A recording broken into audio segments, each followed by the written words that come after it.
इस वक्त औरत जरा भी हिलने की हिम्मत नहीं कर रही थी, बस जंगली सुअर को अपने ऊपर रौंदने दे रही थी, क्योंकि जब तक वह कोई खतरा पैदा नहीं करती उसे यकीन था कि जंगली सुअर जल्द ही यहाँ से चला जाएगा। और सच में जैसा औरत ने चाहा था, जंगली सुअर आखिरकार चुपचाप उससे हट गया। देखा कि आसपास अब कोई हलचल नहीं थी, तभी शाओमिंग ने हिम्मत करके अपना शरीर आगे बढ़ाया। सोचा कि आगे थोड़ी दूरी पर पड़ी छोटी चाकू उठा लूं। लेकिन किसे पता था, अगले ही पल यह देखकर शाओमिंग ने भी मरने का नाटक छोड़ दिया। दोनों हाथों से पागलों की तरह जंगली सुअर को पीटने लगी, लेकिन इससे तो वह पूरी तरह भड़क गया। धड़ाम से उसने एक ही बार में शाओमिंग के पैर पर काट लिया। फौरन पागलों की तरह नोचने लगा। दर्द से शाओमिंग चीख पड़ी।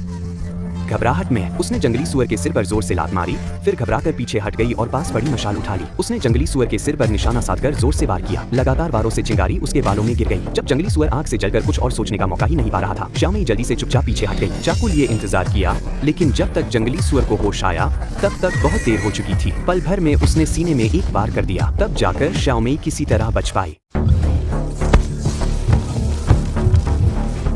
इस वक्त औरत जरा भी हिलने की हिम्मत नहीं कर रही थी, बस जंगली सुअर को अपने ऊपर रौंदने दे रही थी, क्योंकि जब तक वह कोई खतरा पैदा नहीं करती उसे यकीन था कि जंगली सुअर जल्द ही यहाँ से चला जाएगा।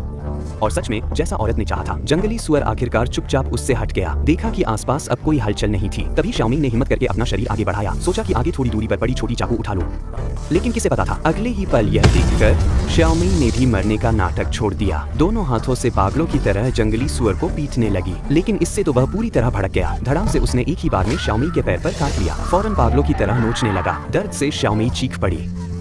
घबराहट में उसने जंगली सुअर के सिर पर जोर से लात मारी, फिर घबराकर पीछे हट गई और पास पड़ी मशाल उठा ली। उसने जंगली सुअर के सिर पर निशाना साधकर जोर से वार किया। लगातार वारों से चिंगारी उसके बालों में गिर गई। जब जंगली सुअर आग से जलकर कुछ और सोचने का मौका ही नहीं पा रहा था, शाओमिंग जल्दी से चुपचाप पीछे हट गई। चाकू लिए इंतजार किया, लेकिन जब तक जंगली सुअर को होश आया तब तक बहुत देर हो चुकी थी। पल भर में उसने सीने में एक वार कर दिया, तब जाकर शाओमिंग किसी तरह बच पाई।